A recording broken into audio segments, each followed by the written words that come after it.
strengthening digital cooperation among others.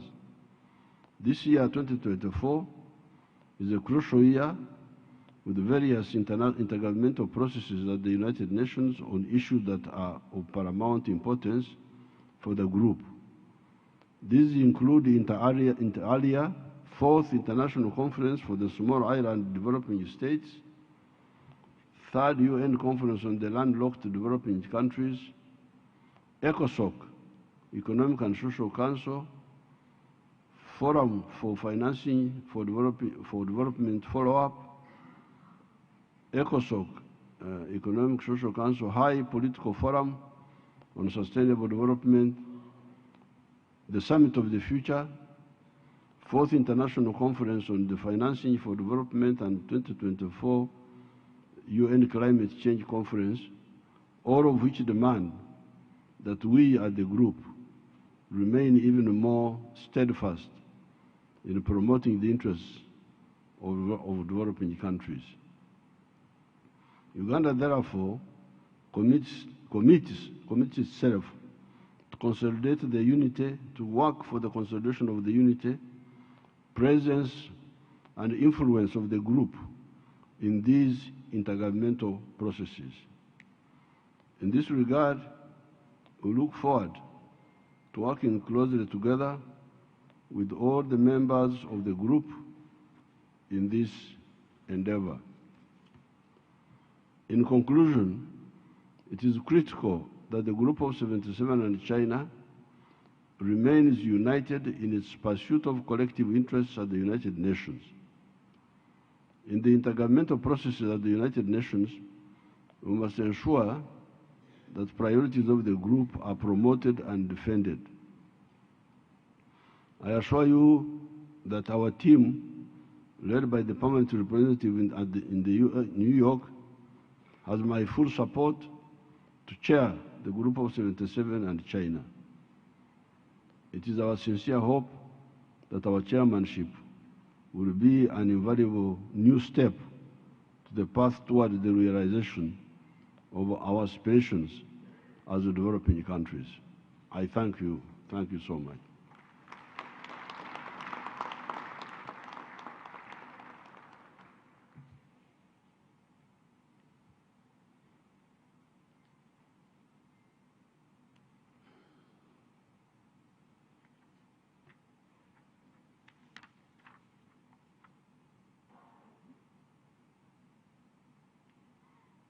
It is now my honor to invite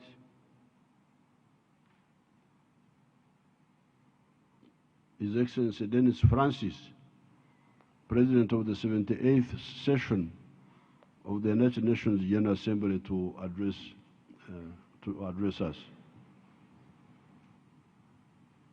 Thank you, Mr. Chairman. Your Excellency, Mr. Yoweri Rugata Museveni, President of the Republic of Uganda and Chairman of the Group of 77 and China. Your Excellency, Mr. Miguel Diaz-Canel Bermudez, President of the Republic of Cuba. Your Excellencies, the Heads of State and Government. Your Excellency, Mr. Antonio Guterres, Secretary General of the United Nations, distinguished ministers, participants, ladies and gentlemen. I feel both honored and privileged to address this august convocation on behalf of the General Assembly of the United Nations. Let me begin by conveying my sincere appreciation to His Excellency President Museveni and to the government of Uganda for hosting this third South Summit, a momentous event highlighting the unshakable commitment of the G77 and China to advancing multilateralism and global cooperation as the centerpiece for achieving the noble goals of the United Nations. Uganda's assumption of the chairmanship coincides with the group's 60th anniversary. I have no doubt that with such capable leadership, Uganda will confidently carry forth the torch of leadership for a prosperous, united, and stronger South. I should also like to recognize and commend the outgoing dynamic chair, Cuba, for its extraordinary and insightful leadership of the group during these trying times of geopolitical tensions and multifaceted challenges. Excellencies, our world is confronted by a confluence of crises, from the lingering impacts of the COVID-19 pandemic to rising inflation, from a worsening crisis of debt distress to the harsh realities of climate change, which for many, especially the most vulnerable, is a real existential threat. In parallel, escalating geopolitical tensions, wars, and conflicts have risen to the fore, shattering the lives of millions and putting the safety and security of the entire planet at risk. At the forefront of these is the harrowing humanitarian catastrophe in the Gaza Strip. Generations of families suffering irreparable trauma and loss, children undergoing amputations without anesthesia, entire neighborhoods reduced to rubble in one fell swoop. With half the population facing starvation and tens of thousands dead in just over 100 days, the world is looking to the United Nations for answers. The General Assembly has not sat idly in the face of this crisis. It has been both active and ambitious, often led by this very group of member states. It has demanded an immediate humanitarian ceasefire, for all parties to comply with their obligations under international law, and for the immediate release of all hostages and humanitarian access. I assure you that I shall not tire of reiterating these urgent demands, and I will do so for as long as it takes. I count on the collective leadership of this group to do the same. In tandem, we are witnessing mounting frustration with and the complete rejection of an unjust world order which continuously relegates the interests of the Global South to the margins of the international community's lists of priorities. Now more than ever, the G77 and all nations must come together and build bridges of dialogue, hope, and cooperation to create a more fair, more just, and more prosperous world for all. Your presence here today as leaders of the Global South underscores the fact that the Group of 77 and China, as the largest and most diverse group in the United Nations, has a pivotal role to play in shaping a new world order that is more inclusive and leaves no one and no country behind. While our challenges today are profound and perverse, the reality is that we have been struggling for quite some time. Several developing countries had already veered off course in their pursuit of the Sustainable Development Goals even prior to the pandemic and the extant conflicts we see today. Not surprisingly, the most vulnerable of our societies have borne the brunt of these adverse external events, with countless pushed back into hunger and poverty. And environmental emergencies, including climate change, have only grown in severity and impact year on year without robust and adequate climate action for course correction. Against this backdrop, our cherished multilateral system, the policy apparatus for problem-solving international cooperation, is facing an acute crisis, with legitimate questions of current relevance and credibility arising and intensifying time and again. Purposeful dialogue, solidarity, and cooperation are in retreat, clearing an opportunistic path for divisive forces that breathe paralysis and disaffection. We are quite literally at a fork in the road. We must therefore seize the opportunity of summits such as this to rededicate ourselves to the core values and principles that remain as relevant and compelling today as they ever were. Multilateral organizations, including the United Nations and the international financial institutions, must undergo urgent and radical reform to better recognize and leverage the significance of the Global South. We need an international financial system rooted in inclusion and equity, inspiring and bolstering the full commitment to multilateralism, fostering SDG-aligned investments, and breaking the vicious cycle of debt and interest compounding for developing countries. We must harness the full power and opportunities of South-South and triangular cooperation, not per se to supplant our relations with the North, but rather to rebalance them and thereby magnify the global resonance of the stubborn unity and solidarity of the South. We all know that the G77 and China is no stranger to strife and perseverance, precisely because it was founded on a robust solidarity with the aim of furthering the principles of multilateralism. A majority of the G77 members have shared histories of colonialism, struggles of liberation, struggles for liberation, equality, and the pursuit of independence. Along with the lasting legacy of resilience, these are the cornerstones to the unity that historically binds the G77. And these must continue to be embraced as the group's collective strength in the face of the enormous risks and threats ahead. As President of the General Assembly, I am committed to these very priorities and principles: solidarity, cooperation, inclusion, and not forgetting support for the most vulnerable, so that we remain faithful to our own dictum of leaving no one behind.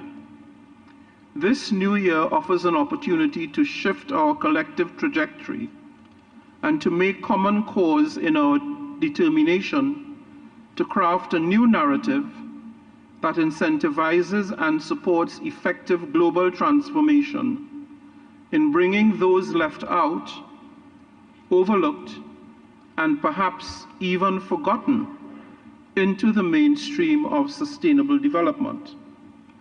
A series of pivotal events on the UN Sustainable Development calendar are noteworthy. First is the 4th International Conference on Small Island Developing States in Antigua and Barbuda.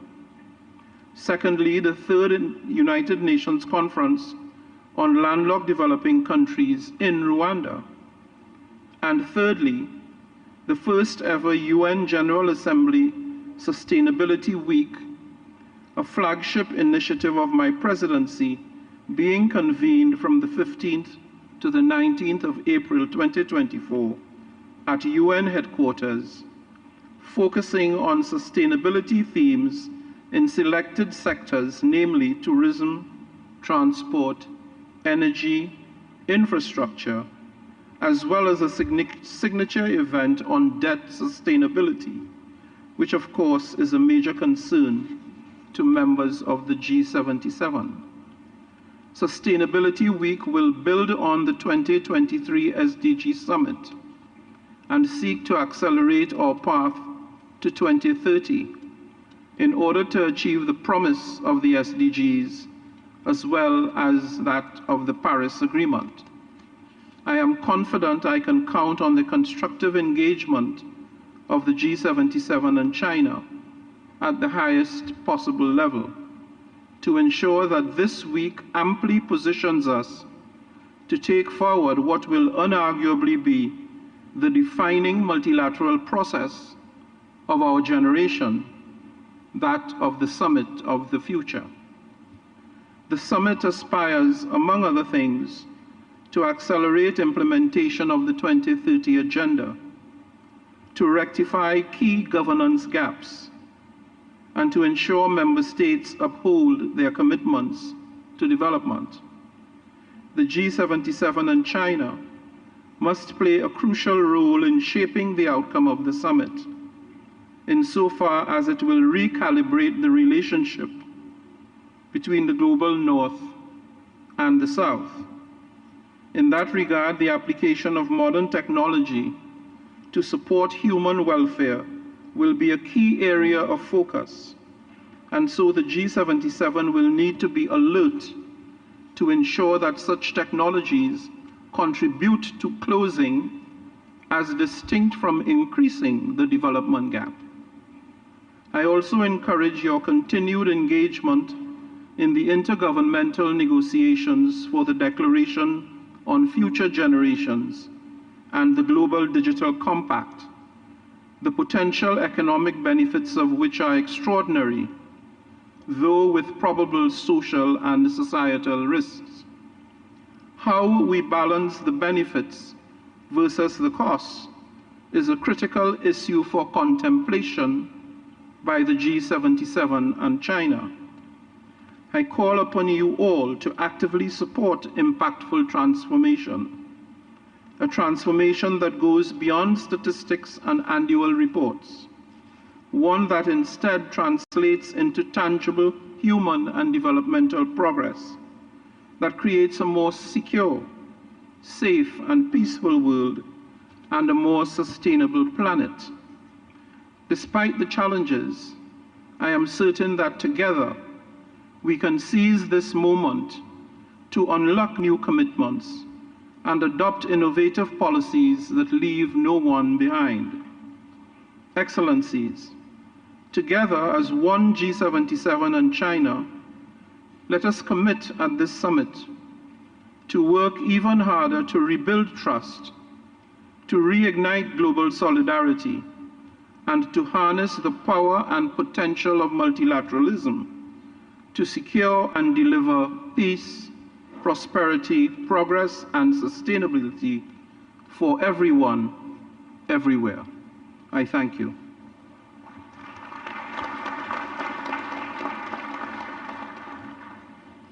I thank His Excellency Dennis Francis, President of the 78th Session of the United Nations General Assembly,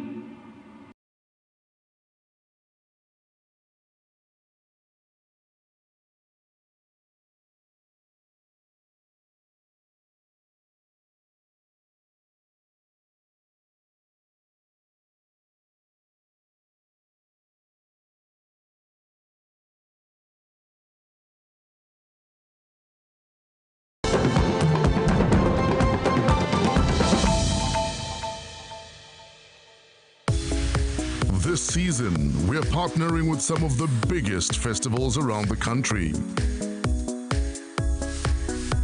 Brace yourselves. Rekhotetsa Mogote. Catch the DBS Festival Series, exclusive to BTV. Experience a celebration of culture, joy, and unity unlike anything you've seen before. Hashtag Remotsileng. Hashtag the DBS Roadshow.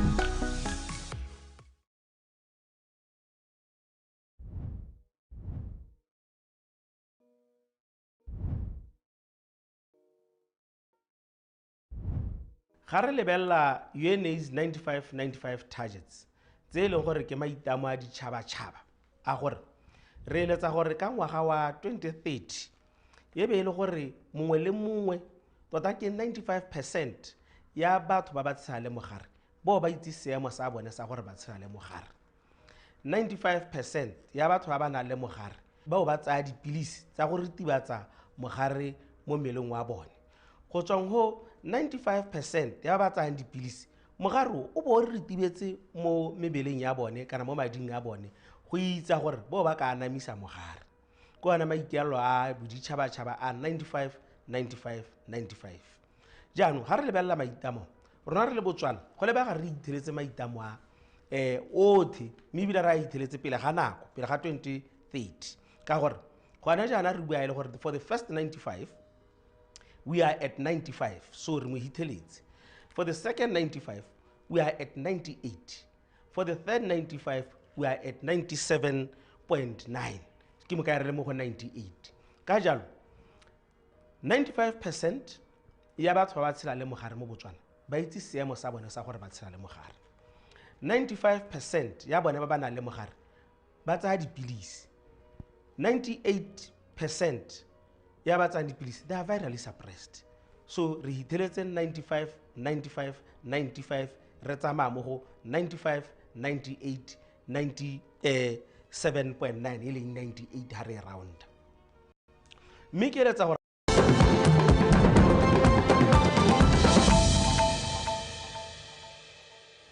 All right, we're going to head right back to Kampala, Uganda, where the opening of the third South session is ongoing, and currently the Secretary General of the United Nations has taken center stage as the final speaker of the opening session, and afterwards they will be going into a closed session. And let's take a look at that.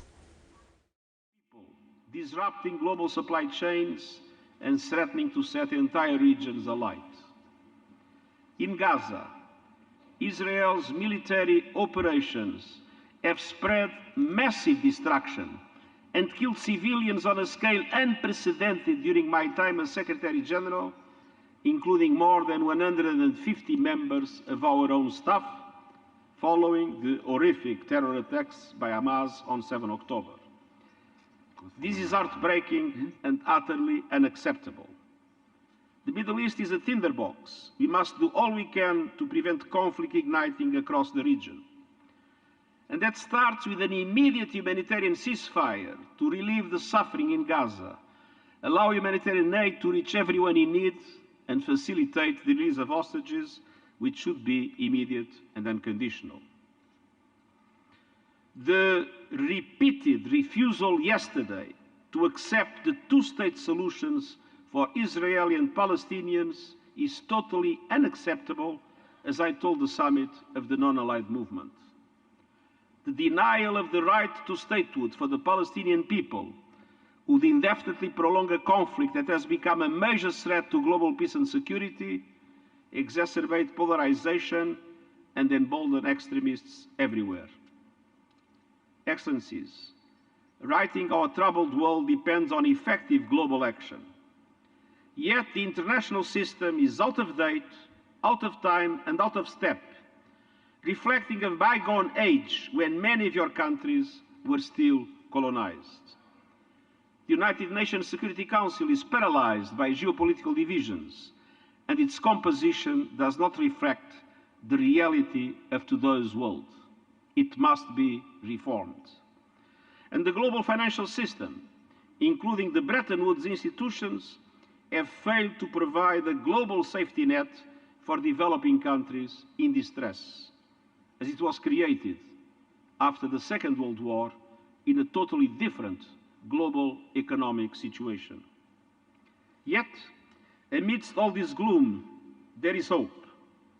Last year, the SDG Summit issued a strong political declaration thanks in large part to the advocacy and tenacity of G77 countries.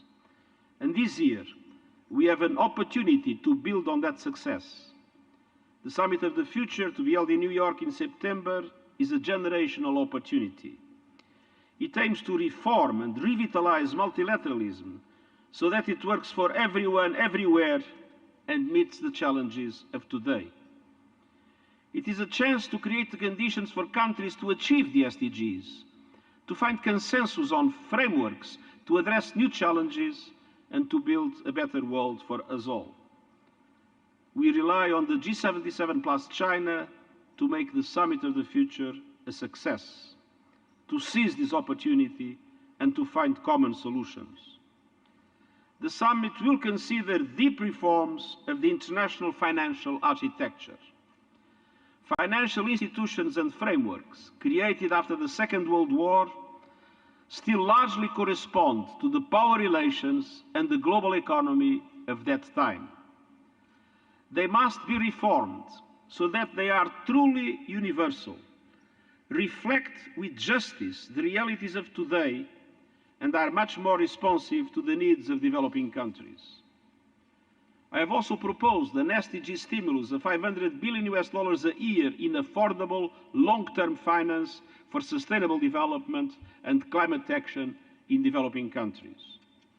And multilateral development banks must be adequately capitalized and must change their business models to leverage far more private finance for developing countries at reasonable costs.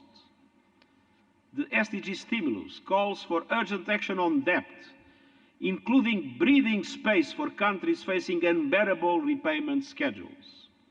And it calls for the expansion of the contingency financing for countries in need, including through the rechanneling of special drawing rights. Momentum is building. All countries backed these proposals in the SDG summit last year, but now we must turn them into reality. So, Excellencies, beyond the summit of the future, I ask you to unite against climate catastrophe. The very existence of some countries in this room depends on limiting global temperature rise to 1.5 degrees Celsius, in line with the principle of common but differentiated responsibilities and respective capabilities in light of different national circumstances. I urge you to hold developed countries to account for climate justice and for leading an equitable and just transition based on the phase-out of fossil fuels and massive investment in renewable energy. All financial commitments must be met. Clarifying the delivery of the $100 billion and doubling adaptation finance by 2025 are only starting points. The Loss and Damage Fund is a step forward and a testament to the power of the Global South, but we must call for meaningful contributions that have not yet been announced. And we must also advocate for an ambitious new finance goal for the future at COP29. And we must not forget that the just and equitable energy transition includes producing and trading critical minerals in a way that is fair, sustainable, and provides maximum benefit to developing countries. They must be more than simple exporters of raw materials.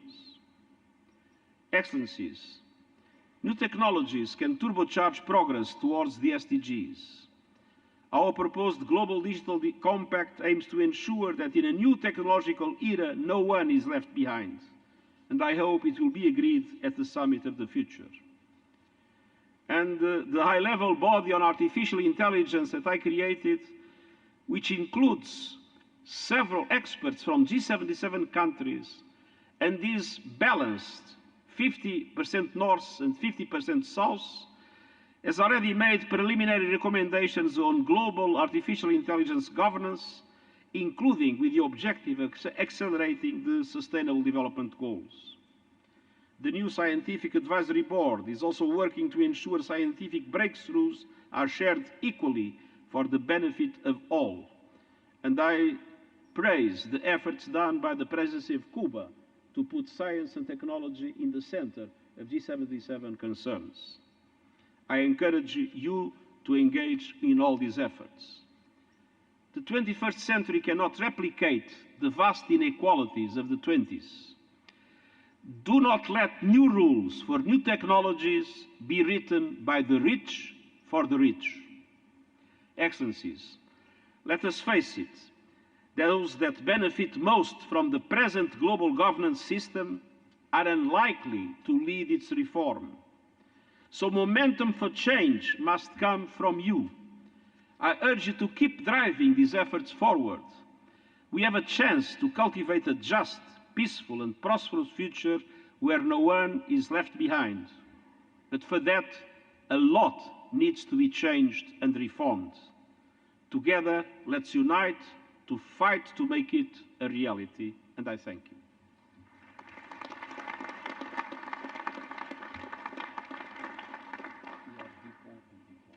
I thank His Excellency, the Secretary General of the United Nations, His Excellency Antonio Guterres, for his statement. I now give the floor to His Excellency Liu Guozhen, Special Representative of the President of China, member of the Political Bureau of the Chinese Communist Party Central Committee, and Vice Premier of the State Council of the People's Republic of China, as a special guest.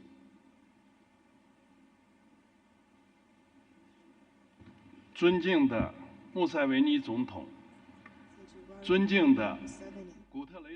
Excellency, UN Secretary General Antonio Guterres, Your Excellencies, heads of state and government, and heads of international organizations, ladies and gentlemen. It gives me great pleasure to attend this South Summit as the special representative of President Xi Jinping.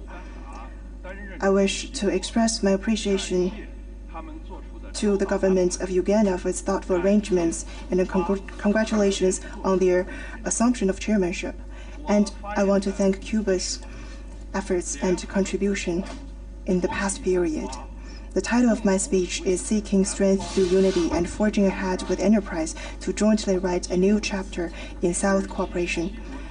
This year marks the 60th anniversary of the founding of the Group of 77, or G77. Over the past 6 decades, mechanisms such as the G77 and China have been instrumental in helping countries of the South beat a right path forward, one that advocates equality, mutual trust, mutual benefit, solidarity, and mutual assistance. Today, the G77 counts more than 130 member states, covering over 2/3 of the UN membership, and has become an important force to be reckoned with in international affairs. Its achievements are a source of pride, and its experience is truly valuable. Independence is the defining political feature of countries of the South. Most countries of the South share a past of trudging through the mire of colonialism. We do not flinch in safeguarding national independence and dignity, and we do not slacken in exploring development paths suited to our national realities.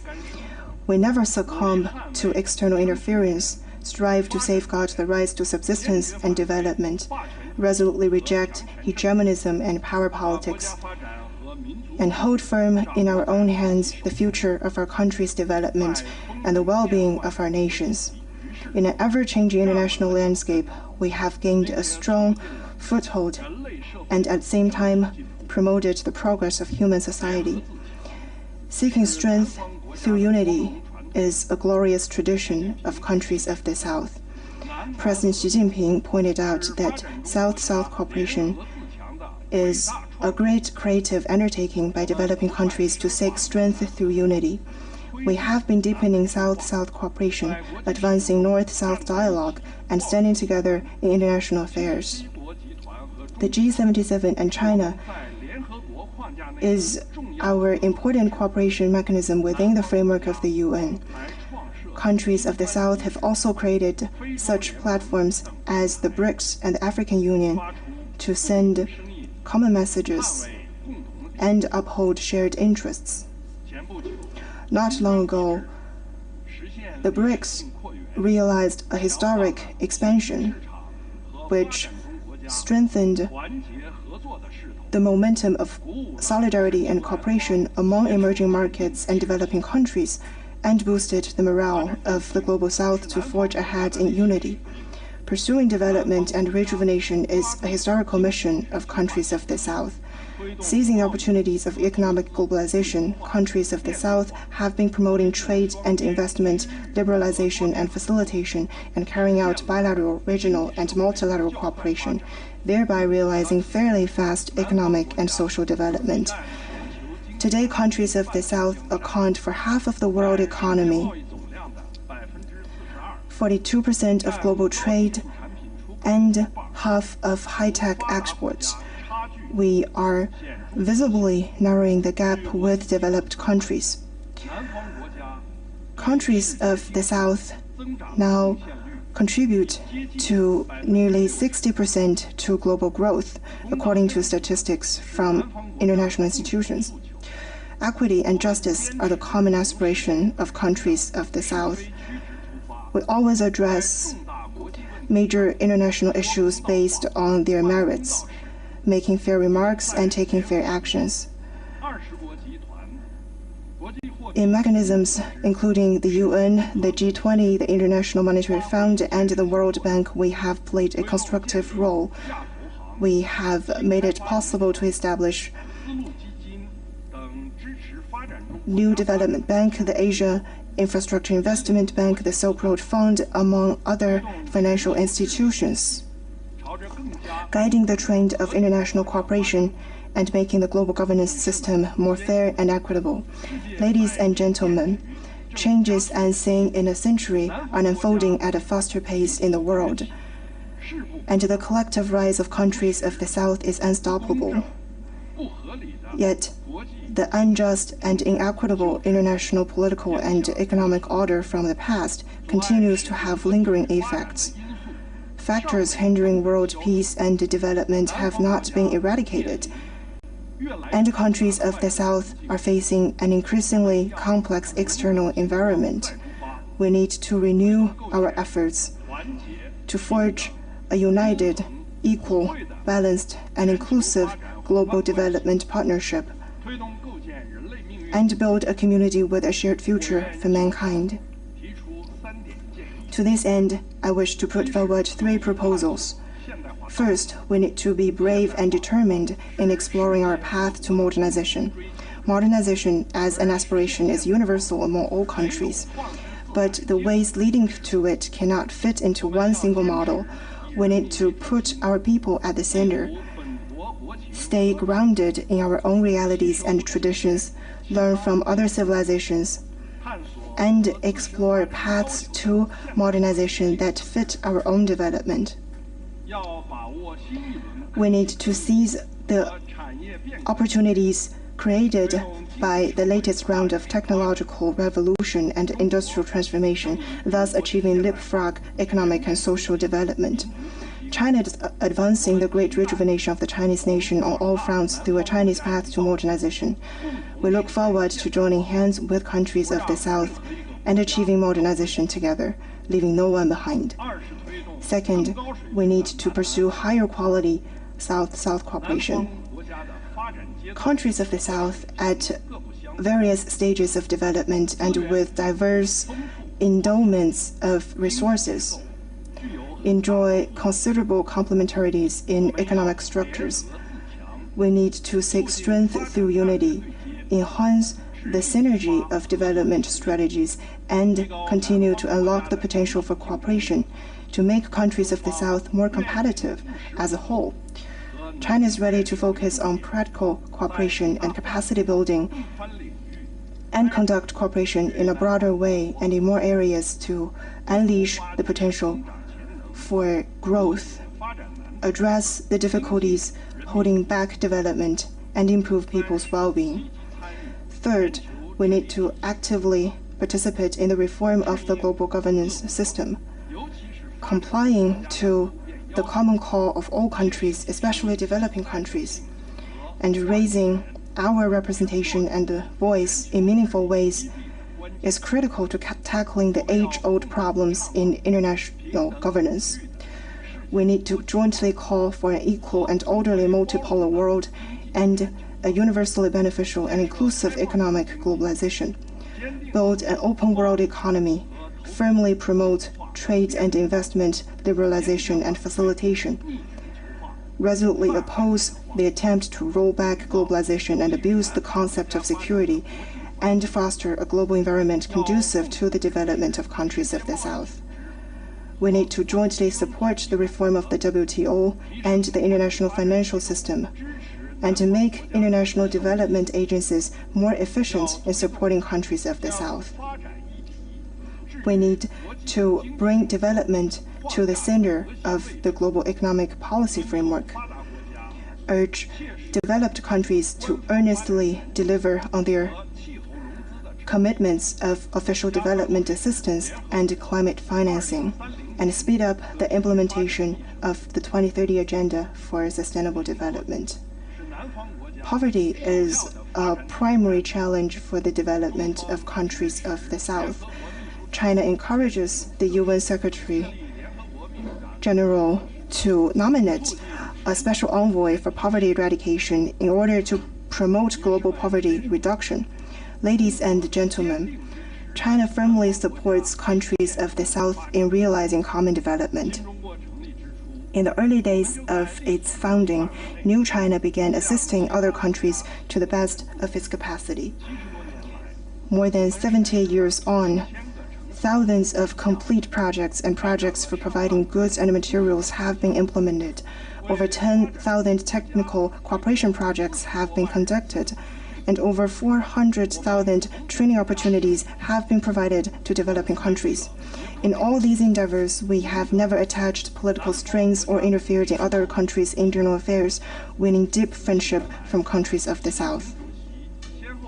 In recent years, President Xi Jinping has put forward the Belt and Road Initiative, BRI, the Global Development Initiative, GDI, and the Global Security Initiative, GSI, and the Global Civilization Initiatives, GCI. The aim is to promote common development, lasting stability, enduring security, and mutual learning among civilizations, and laying the groundwork for a bright prospect of peace, security, prosperity, and progress in the world.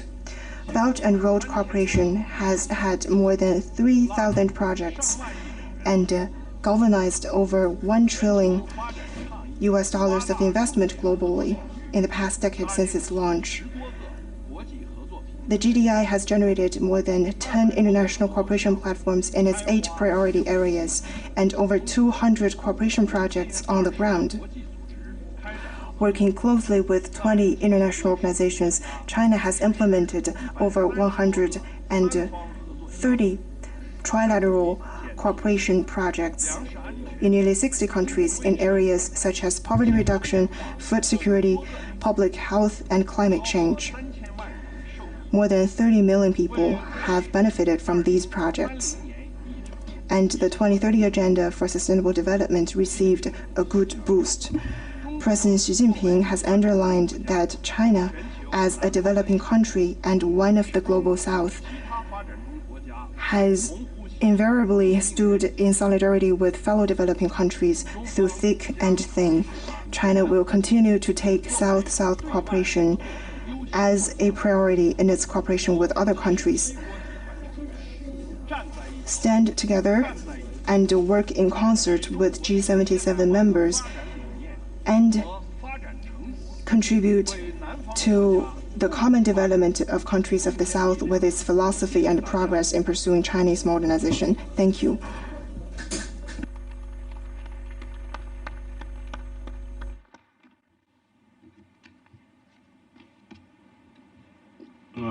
I want to thank His Excellency Liu Guozhong for his statement, and this brings us to the end of the opening session. We are now going for a group photograph, and when we come back, the press are declared undesirable, and they should not be here. We should be only the conference people. I thank you. Let's continue to the next program. Excellencies, ladies and gentlemen, honorary heads of delegation, honorary heads of states and heads of delegation will be exiting through the front door. The rest of us should remain seated. And as His Excellency announced, when we return, it will be a closed session. The media and observers will stay out, but will advise observers and invited guests when they return. Thank you.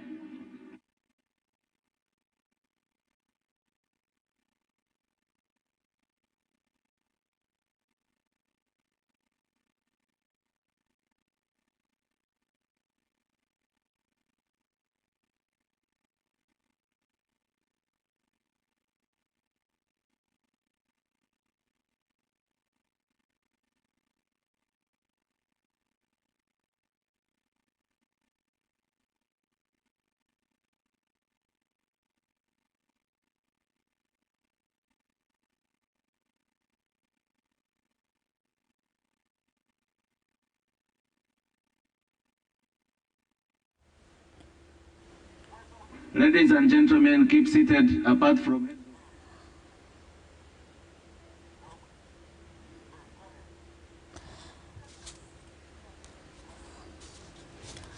All right, we are currently watching the opening session of the third South Summit that is underway in Kampala, Uganda.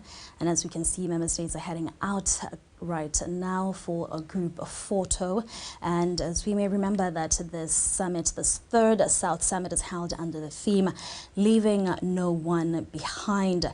And really the purpose of the summit is to bring new dynamics to the cooperation among the 134 member states of the group of 77, that is G77 in China, in a more competitive world in areas of trade, investment, sustainable development, climate change, poverty eradication, and digital economy, among other areas. And member states we have heard different speakers that have taken to speak at the opening session this morning.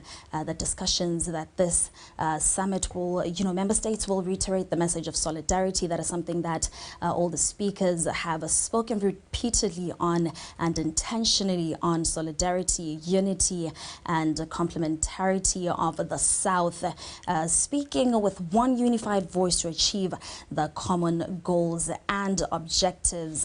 And that is what the discussions really that will be had at this third South Summit. One of the things that Yoweri Museveni, who's the president of Uganda, that are currently hosting the third South Summit, spoke on areas of wealth creation in areas of agriculture, science and technology for the South. Things that he did speak that he also spoke on issues of human rights, as we all know that the unfortunate situation or conflicts that have erupted in some parts of Africa have been something that is quite disheartening. And he spoke, rather all the speakers really spoke on that disheartening situation. And the President of the UN General Assembly, Dennis Francis, did call for an immediate ceasefire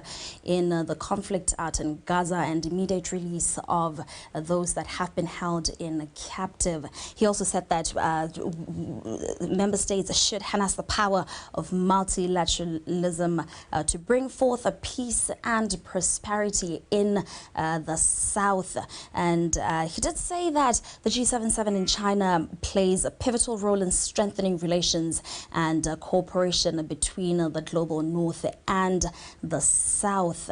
Yeah, those are some of the things that the speakers that took to speak to us this morning, or to address this morning at the opening of the third South Summit, did speak on.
Well, this morning, the president of Uganda, Yoweri Museveni, did give an inaugural address at the ongoing opening session of the 3rd South Summit. Let's take a look at that address. At the Group of 77 and China, we should continue to work collectively to ensure that we achieve an international economic order that is just and equitable as envisaged 59 years ago at the founding of the group. Uganda remains committed to the pledge to leave no one behind. In this context, Uganda has accelerated its national efforts to implement the 2030 Agenda for Sustainable Development in its entirety. We firmly believe that accelerating our progress towards the full implementation of the 2030 Agenda is critical to our national aspirations to ensure that no one is left behind, particularly during this time when we strive to build back better from the COVID pandemic and respond to other global challenges.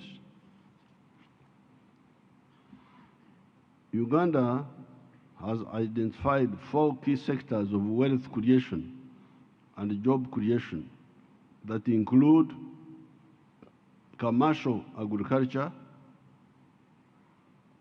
industrialization, the development and modernization of services, and information and communication technology to support our socio-economic transformation. The government of Uganda is implementing targeted interventions in the above key sectors with a view to ensure that no one is left behind. In addition, we are equally prioritizing the promotion and protection of the human rights, including the right to development, in line with our national legal framework and international commitments. We wish to emphasize that the issue of human rights should be handled objectively and not politicized. South-South cooperation continues to play a critical role in supporting development countries in their efforts to achieve self-reliance. In this regard, I commend all developing countries for their contributions in strengthening this element of international cooperation. As countries in the Global South, we need to uphold this solidarity, which is a pillar in helping us safeguard our collective interests. We need to strengthen trade and investments among our countries. Therefore, the African Continental Free Trade Area, CFTA, leads the way to strengthen intra-trade among African countries to ensure prosperity for the African people. As developing countries, we should support the implementation of these regional trade blocs. We must also support strengthening triangular cooperation. Leaving no one behind cannot be realized without adequately addressing the challenges and needs faced by countries in special situations, in particular African countries, least developed countries, landlocked developing countries, and small island developing states, as well as specific challenges faced by many middle-income countries, conflict and post-conflict countries, and countries and peoples living under foreign occupation. These challenges continue to undermine the efforts of these countries to ensure that no one is left behind. The Secretary General of the United Nations, Antonio Guterres, was among the speakers this morning at the opening session of the 3rd South Summit. Let's take a look at his remarks. Digital technologies have enormous potential for good, but they are also inflaming inequalities. The International Monetary Fund warns that artificial intelligence could make things even worse. And peace the foundation of sustainable development, is breaking down amidst a climate of global impunity. Around the world, from Sudan to Ukraine, the Middle East and beyond, wars are devastating lives, fueling mass movements of people, disrupting global supply chains, and threatening to set entire regions alight. In Gaza, Israel's military operations have spread massive destruction and killed civilians on a scale unprecedented during my time as Secretary General, including more than 150 members of our own staff, following the horrific terror attacks by Hamas on 7 October. This is heartbreaking and utterly unacceptable. The Middle East is a tinderbox. We must do all we can to prevent conflict igniting across the region. And that starts with an immediate humanitarian ceasefire to relieve the suffering in Gaza, allow humanitarian aid to reach everyone in need, and facilitate the release of hostages, which should be immediate and unconditional. The repeated refusal yesterday to accept the two-state solutions for Israeli and Palestinians is totally unacceptable, as I told the summit of the non-aligned movement. The denial of the right to statehood for the Palestinian people would indefinitely prolong a conflict that has become a major threat to global peace and security, exacerbate polarization, and embolden extremists everywhere. Excellencies, righting our troubled world depends on effective global action. Yet the international system is out of date, out of time, and out of step, reflecting a bygone age when many of your countries were still colonized. The United Nations Security Council is paralyzed by geopolitical divisions, and its composition does not reflect the reality of today's world. It must be reformed. And the global financial system, including the Bretton Woods institutions, have failed to provide a global safety net for developing countries in distress, as it was created after the Second World War in a totally different global economic situation. Yet, amidst all this gloom, there is hope. Last year, the SDG Summit issued a strong political declaration thanks in large part to the advocacy and tenacity of G77 countries. And this year, we have an opportunity to build on that success. The Summit of the Future, to be held in New York in September, is a generational opportunity. It aims to reform and revitalize multilateralism so that it works for everyone, everywhere, and meets the challenges of today. It is a chance to create the conditions for countries to achieve the SDGs, to find consensus on frameworks to address new challenges, and to build a better world for us all. We rely on the G77 plus China to make the Summit of the Future a success, to seize this opportunity and to find common solutions. The Summit will consider deep reforms of the international financial architecture. Financial institutions and frameworks created after the Second World War still largely correspond to the power relations and the global economy of that time.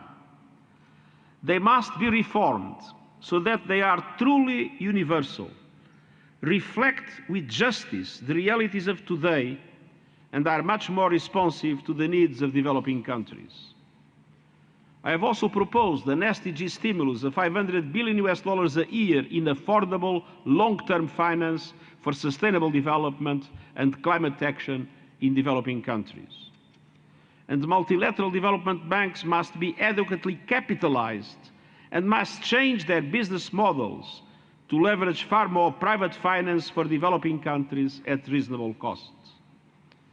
The SDG stimulus calls for urgent action on debt, including breathing space for countries facing unbearable repayment schedules. And it calls for the expansion of the contingency financing for countries in need, including through the rechanneling of special drawing rights. Momentum is building. All countries backed these proposals in the SDG Summit last year, but now we must turn them into reality. So, Excellencies, beyond the Summit of the Future, I ask you to unite against climate catastrophe.